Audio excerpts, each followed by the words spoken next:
I am sitting here listening to the speech of our president, Donald Trump, on this New Year's Eve with Kash Patel as he's complaining. And this is something I've heard over and over again. I just haven't made a statement about it until now.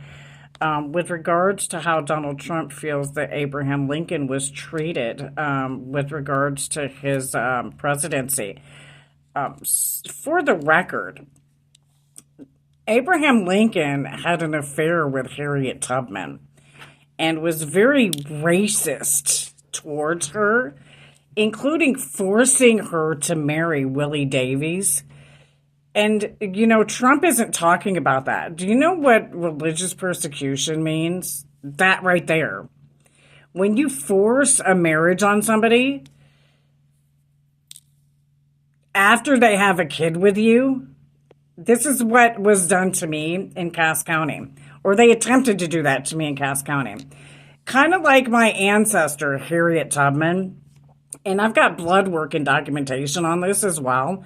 This is something that was during the riots was announced and confirmed, okay, with regards to my history and heritage. So I have a right as an heir to Harriet Tubman to say something about this, because a lot of people think she's African and this and that. She was actually Blackfoot indigenous.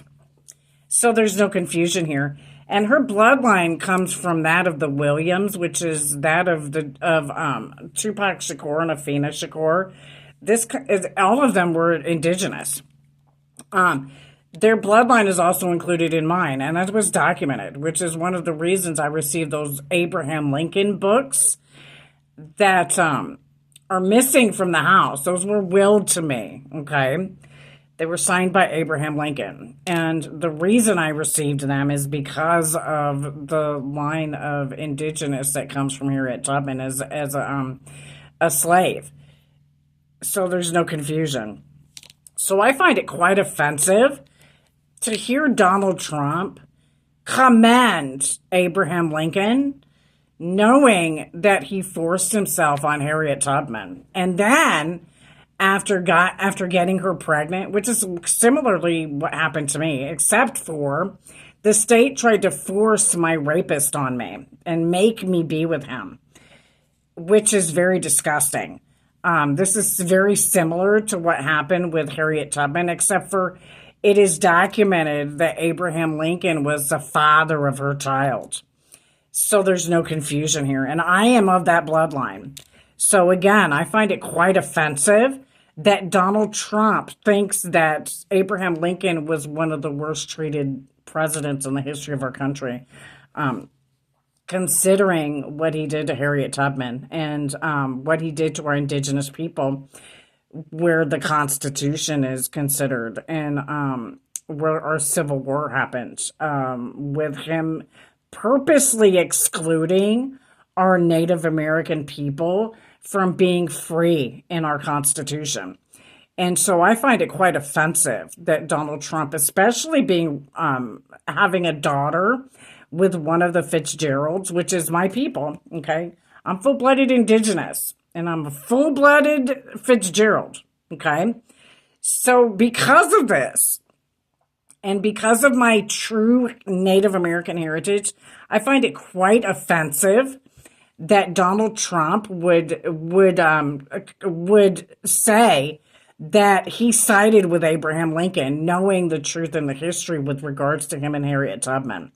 And my second problem here is that he's publicly announced repeatedly, and I don't know how much of it is jokingly, but he's publicly announced repeatedly that he purposely turns people down who don't worship him. And he didn't say it in those words, but this is the tone that we're getting from the conversation from Donald Trump. And so there's a lot of people that really want me to speak up right now. I decided to take a break and wait a little bit just to see what was going to happen, right?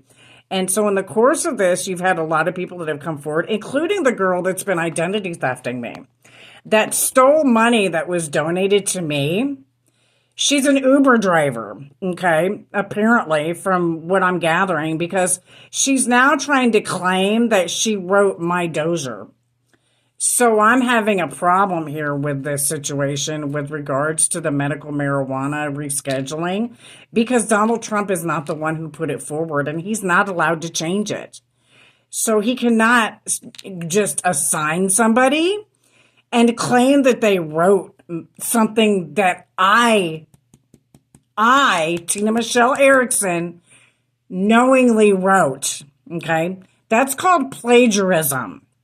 And he's been caught doing this before with a speech that he had a writer, that one of his writers had wrote for Melania that actually belonged to Michelle Obama. This happened at his inaugural speech, is my understanding, and it got caught quite quickly. So Donald Trump has a history of plagiarizing, so he's not so perfect after all. Let that sink in, because this is going on New Year's Eve. And I believe one of the reasons that he's been acting so nastily towards me is because he got caught committing prostitution.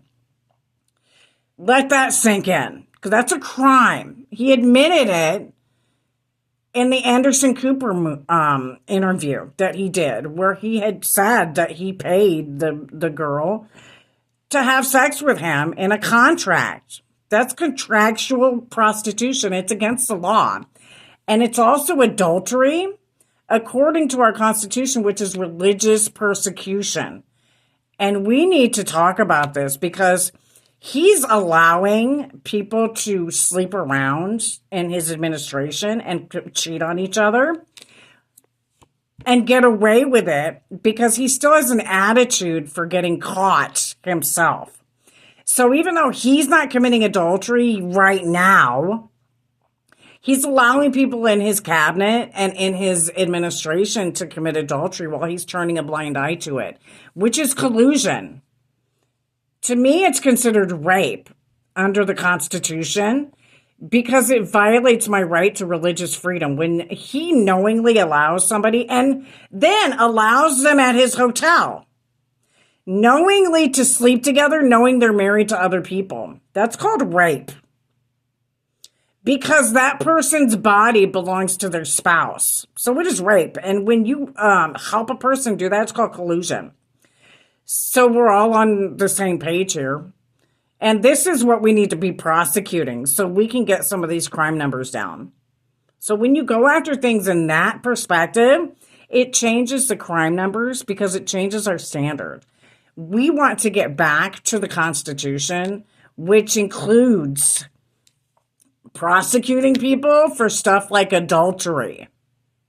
Because and especially when it leads to suicide and breaking up of family members, you've got people that are lying in order to gain access intimately to people's spouses that they're not entitled to. That's called rape, and it's also a form of stealing. So these are things we need to address as a nation if we want to be successful and get our crime rates down and cause real change. There's a lot of people that are really pissed at me, but they're not stopping to think that these are things they actually marched for and protested for. They hollered they wanted justice. That's truth and justice. To follow the Constitution is to follow the Bible.